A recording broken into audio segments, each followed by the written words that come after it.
الدنيا متاع وخير متاع الدنيا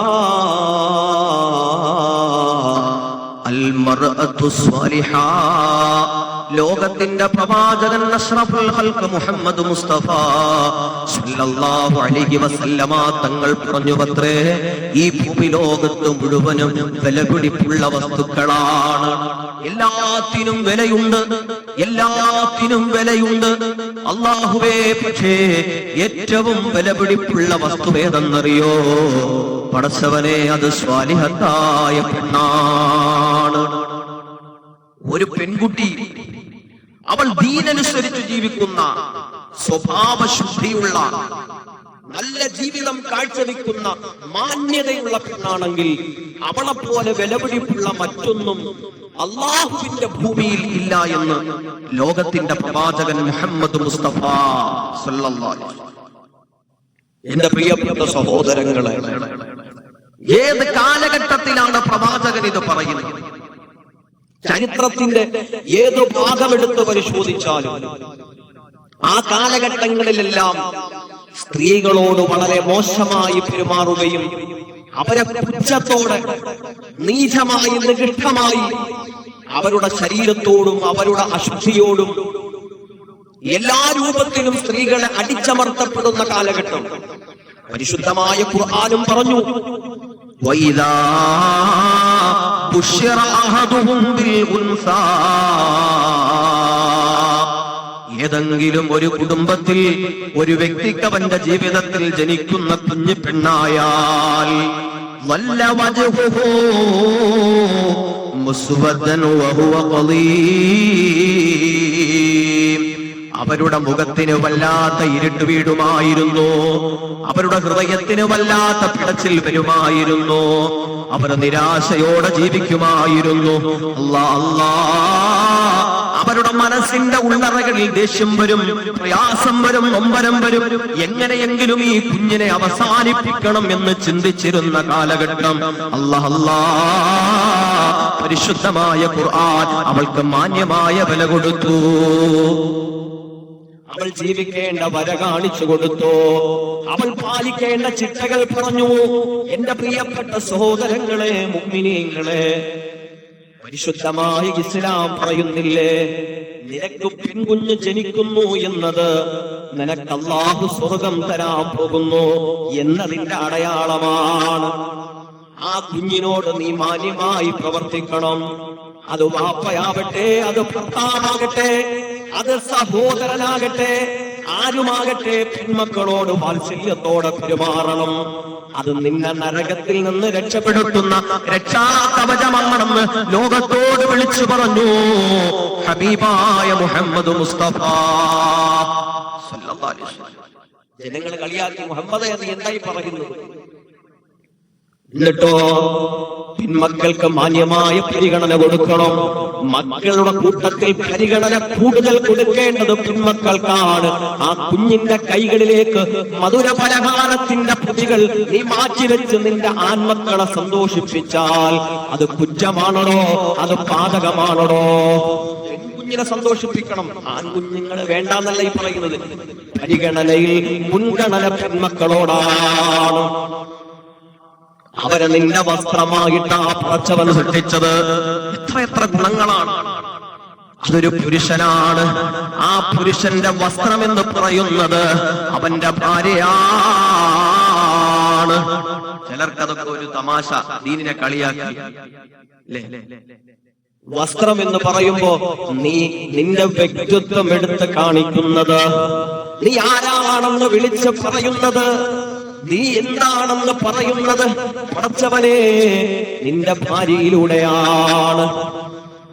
എപ്പോഴാണോ ആ വസ്ത്രമാകുന്ന പെണ്ണ് നിനക്ക് നഷ്ടപ്പെടുന്നത്, പടച്ചവനെ ആ നേരത്ത് നീ നഗ്നനാ. നീ എത്ര കൊല കൊമ്പനാണെങ്കിലും, ഏത് തറവാടിന്റെ മുതലാളിയാണെങ്കിലും, ഏത് ധനാഠ്യനാണെങ്കിലും, നിന്റെ ഭാര്യ നഷ്ടപ്പെടുന്ന നേരത്ത് നിന്റെ വസ്ത്രം ഉരിഞ്ഞു വീണ ഒരു നഗ്നമായ ശരീരം പോലെയാണ്. ഒരിക്കൽ പോലും അവരുടെ ശരീരത്തിന് മുറിവേൽപ്പിക്കാൻ നിനക്ക് ദീനനുവാദം നൽകിയിട്ടില്ല, ഇസ്ലാം അനുവദിച്ചിട്ടില്ല. ഇസ്ലാമിൽ മെമ്പർഷിപ്പ് എടുത്തിട്ടുള്ള ഒരാൾക്കും അല്ലാഹുവിന്റെ ദീന് ഒരിക്കലും അംഗീകരിച്ചു കൊടുത്തിട്ടില്ല. എത്ര വലിയ പാതകം, എത്ര വലിയ തെറ്റുകളിൽ നിന്ന് സംഭവിച്ചാലും അതിനെങ്ങനെയാണ് ശിക്ഷ കൊടുക്കേണ്ടതെന്ന നിയമവ്യവസ്ഥ പരിശുദ്ധമായ ദീനിലുള്ള. പക്ഷേ എന്റെ പ്രിയപ്പെട്ട സഹോദരാ, ആ നിയമം നടപ്പാക്കാനുള്ള കഴിവ് നിന്നോട് പടച്ചവൻ പറഞ്ഞിട്ടില്ല. അത് കൃത്യമാണ്. നിനക്ക് സഹിക്കാൻ പറ്റാത്തത് എന്തെങ്കിലും ഉണ്ടോ, നീ ഉപദേശിക്ക്. നിനക്ക് ഉപദേശിക്കാം, സാരോപദേശങ്ങൾ കൊടുക്കണം. അവൾ അതിൽ നന്നാവുന്നില്ല, അവളുമായുള്ള കിടപ്പറ നിനക്ക് മാന്യമായി വർദ്ധിക്കാം. വേണ്ട, എനിക്ക് കഴിയില്ല. ഒരൽപ്പമെങ്കിലും സ്നേഹത്തിന്റെ ലാഞ്ചന അവളുടെ ഹൃദയത്തിലുണ്ടെങ്കിൽ ഒരിക്കലും അവളുടെ ശരീരത്തെക്കാൾ അവൾ പ്രാധാന്യം കൊടുത്ത തന്റെ ഭർത്താവിന്റെ സാമീപ്യമില്ലാതെ ലോകത്ത് ഒരു പെണ്ണിനും കിടക്കാൻ സാധ്യമല്ല. അവൾ മാറി വരും. അതിനും അവൾ വഴങ്ങുന്നില്ലെങ്കിൽ പടച്ചവനെ, ശരീരത്തിന് മുറിവ് പറ്റാത്ത വിധം നിനക്കടിക്കാം, അതും മുഖത്താവരുതേ. മുറിവ് പറ്റരുത്, മുറിവ് പറ്റരുത്.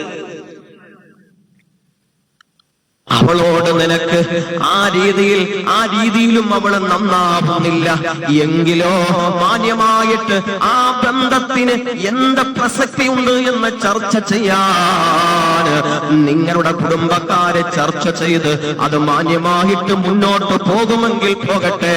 അല്ലാത്ത പക്ഷം അത് അവസാന കാലം വരെയും കലാപമായി തുടരാതെ മാന്യമായിട്ട് പരസ്പരം കാര്യങ്ങൾ പറഞ്ഞ് ബോധ്യപ്പെടുത്തി പരസ്പരം പിരിയല.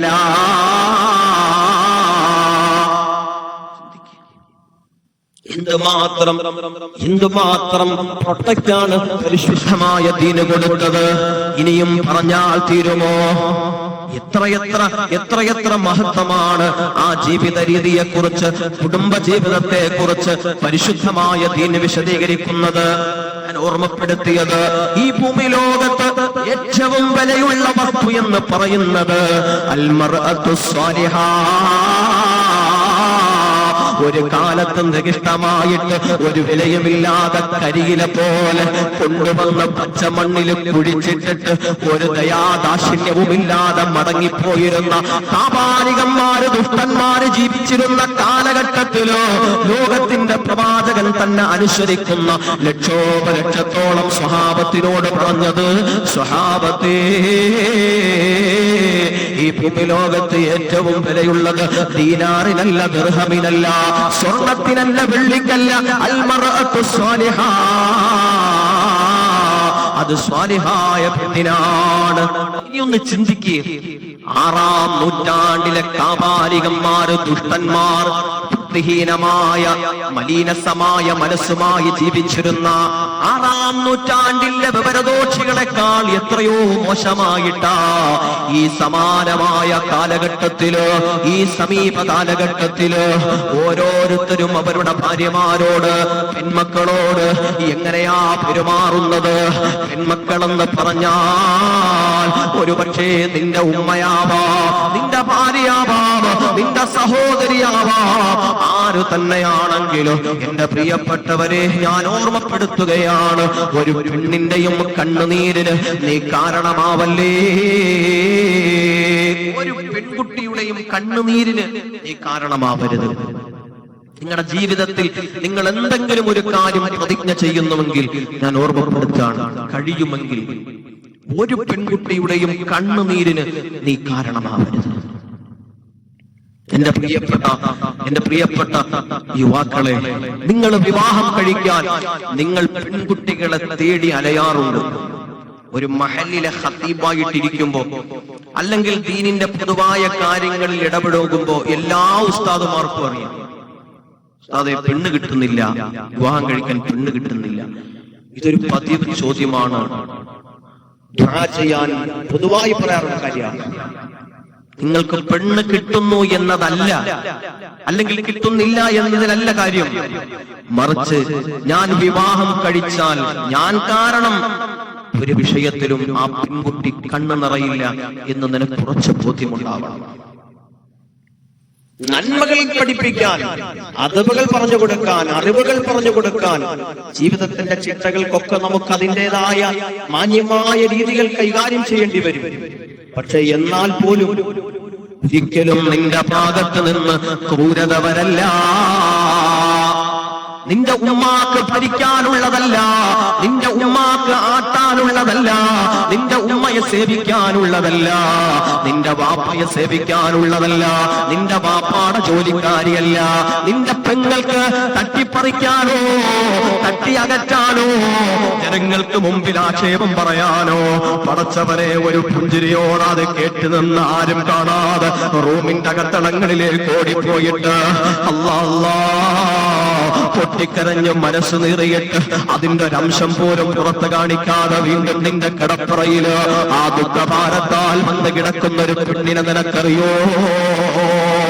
ജോലിക്കെന്ന് പറഞ്ഞ പ്രാരാബ്ധങ്ങളുടെ കൂപ്പാരങ്ങളും ചുമലിലേറ്റിയിട്ട് നീ ഗൾഫിന്റെ മണ്ണിലേക്ക് പോകുമ്പോ പടച്ചറബ്ബേ ആ പെൺകുട്ടിയെ ഏതെല്ലാം രൂപത്തിലാണ്, ആ പെൺകുട്ടിയെ ഏതെല്ലാം രൂപത്തിലാണ് നിന്റെ കുടുംബക്കാര് വീടിനകത്തിട്ട് മൃഗീയമായി മാനസികമായി ശാരീരികമായി പീഡിപ്പിക്കുന്നതെന്നറിയോ?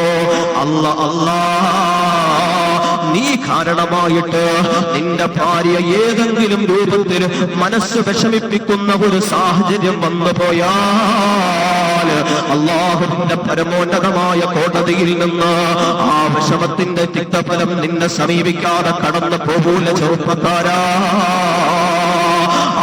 കുഞ്ഞിനെ ഇന്നലെ വരെ താലോലിച്ച് പാലൂട്ടി വളർത്തിയ മാതാപിതാക്കളെ ഒന്ന് കാണാൻ വർഷങ്ങളോളം നിന്റെ ഉമ്മാടെ അനുവാദത്തിന് വേണ്ടി കാത്തിരിക്കണം, നിന്റെ വാപ്പാടെ അനുവാദത്തിന് വേണ്ടി കാത്തിരിക്കണം. നിന്റെ ഉമ്മയോ നിന്റെ വാപ്പയോ നിന്നോട് പറയുന്ന ചെല്ല വർത്തമാനങ്ങളിലോ ആ പെൺകുട്ടിയെ വീടിനകത്തൊരു റൂമിനകത്ത് തളച്ചിടപ്പെടുകയാ. ഏതെങ്കിലും ഒരു ആണ്ടിലോ ഏതെങ്കിലും ഒരു വർഷത്തിലോ ആ പെൺകുഞ്ഞിന് അവളുടെ വീട്ടിലേക്കൊന്ന് പോകാൻ അനുവാദം കിട്ടിയ പടച്ചവരെ മടങ്ങി വരുന്ന പെണ്ണിനോട് മിണ്ടൂല്ല, അവളോട് സംസാരിക്കൂല. അല്ലാ അല്ലാ, എത്രമാത്രം ക്രൂരതകളാണെന്നറിയോ? 6-ാം നൂറ്റാണ്ടിൽ ജീവിച്ചിരിക്കുന്ന കാവാലികന്മാരായ ദുഷ്ടന്മാരുടെ മനസ്സുപോലും ചെയ്യാത്ത ക്രൂരതകളാണ് ഓരോ ഭവനങ്ങളിലും നടന്നുകൊണ്ടിരിക്കുന്നത്. അവർക്ക് ഹോസ്പിറ്റലുകളിൽ പോകാൻ അനുവാദമില്ല. ഇതൊക്കെ ഞാൻ പറയുന്നത് വെറുതെയാണോ? ഇതൊക്കെ ഞാൻ പറയുന്നത് വെറുതെയാണോ? വളരെ വളരെ വളരെയധികം സംഭവങ്ങളാണ് നടന്നുകൊണ്ടിരിക്കുന്നത്. നിങ്ങൾക്ക് വിഷമം തോന്നാം, പക്ഷേ ഇത് കൃത്യമാണ്. 18 വയസ്സ് വരെ ആ പെൺകുഞ്ഞിനെ അല്ലാഹുവേ വിവാഹ ദിവസം വരെയും ആ കുഞ്ഞിന്റെ കണ്ണ് നിറയാതെ ആ കുഞ്ഞിന് കൊടുക്കാൻ പറ്റുന്ന സുഖവും സൗകര്യങ്ങളും എല്ലാം മാന്യമായി കൊടുത്ത കുഞ്ഞിനെ പോറ്റുന്ന പിതാവുണ്ടല്ലോ, ആ പെൺകുട്ടിയുടെ പിതാവുണ്ടല്ലോ, പടച്ചവനെ നടുവളയുവോളം ആ പെൺകുഞ്ഞിനെ എല്ലാ രൂപത്തിലും സംരക്ഷിച്ച് സന്തോഷിപ്പിച്ച് ആനന്ദത്തോടെ വളർത്തിക്കൊണ്ടുവന്ന ആ പെൺകുഞ്ഞിന്റെ വിവാഹ ദിവസം എല്ലാ പിതാവിന്റെയും ഹൃദയമൊന്നിടിയും. ചെറുപ്പക്കാരാ, എന്റെ പൊന്നുമോളെ ഞാൻ പ്രതീക്ഷിച്ചതുപോലെ ഇപ്പൊ നോക്കുമോ എന്നൊരു വല്ലാത്തൊരു പിടച്ചിലുണ്ട്. പക്ഷെ ആശ്വാസം വരുന്നത് എപ്പോഴെന്നറിയോ? ആ പള്ളിയുടെ ഉള്ളിലേക്ക് കയറിയിട്ട് ആ പിതാവ് തന്റെ മകളെ ഇന്നലെ കണ്ട ആ ചെറുപ്പക്കാരന്റെ കയ്യിലേക്ക് അയാളുടെ പുറമേയുള്ള എല്ലാ അന്വേഷണങ്ങളും അവന്റെ കണ്ണുകൊണ്ട് കാണുന്ന എല്ലാ കാര്യങ്ങളിലും അവൻ വിശ്വാസം അർപ്പിച്ച ആ പെൺകുട്ടിയെ ആ കയ്യിലേക്ക് പിടിച്ചു കൊടുത്തിട്ട് പറയും, അല്ലാഹു തആല കൽപ്പിച്ചിട്ടുള്ള ആ രീതിയും അല്ലാഹു തആല പറഞ്ഞിട്ടുള്ള എല്ലാ നന്മകളുടെ വശങ്ങളെയും പരിഗണിച്ചുകൊണ്ട് എന്റെ പെൺകുഞ്ഞിനെ നോക്കിക്കൊള്ളാം. ആ രൂപത്തിലുള്ള ഒരു കരാറിൽ നിന്റെ കൈകളിലേക്ക് ആ പിതാവ് ഏൽപ്പിക്കുകയാണ്. എന്റെ പൊന്നുമോളെയാണ് മോനെ ഞാൻ നിന്റെ കൈകളിലേക്ക് ഏൽപ്പിക്കുന്നത്. ആ അമാനത്തിന്റെ വാചകം അല്ലാഹ് എത്ര പെട്ടെന്നാണ് അവസാനിക്കുന്നതെന്നറിയോ? ആട്ടമുണ്ട്, കൂട്ടാട്ടങ്ങളുണ്ട്, ആഡംബരങ്ങളുണ്ട്, അഴിഞ്ഞാട്ടങ്ങളുണ്ട്, എല്ലാം കഴിഞ്ഞവസാനിച്ച് പടച്ചവനെ തുച്ഛമായ 2-3 മാസങ്ങൾ കഴിയുമ്പോ നിന്റെ കാമം അവസാനിച്ചടാ, നിന്റെ കോപം അവസാനിച്ചടാ. പെൺകുഞ്ഞിന്റെ ശരീരത്തിൽ നിന്ന് നിനക്ക് കിട്ടാവുന്നതെല്ലാം അവസാനിച്ചു കഴിയുമ്പോ അവള് കറുപ്പായി പോയി, അവള് നിറം മങ്ങിപ്പോയി, അവളുടെ ശരീരം കൊള്ളത്തില്ല, അവളുടെ പെരുമാറ്റം മോശമായിട്ടുണ്ട്, അവൾക്ക് കൊടുത്ത പണം കുറഞ്ഞു പോയിട്ടുണ്ട്, അവളുടെ വീട്ടുകാര് ശരിയായിട്ടില്ല.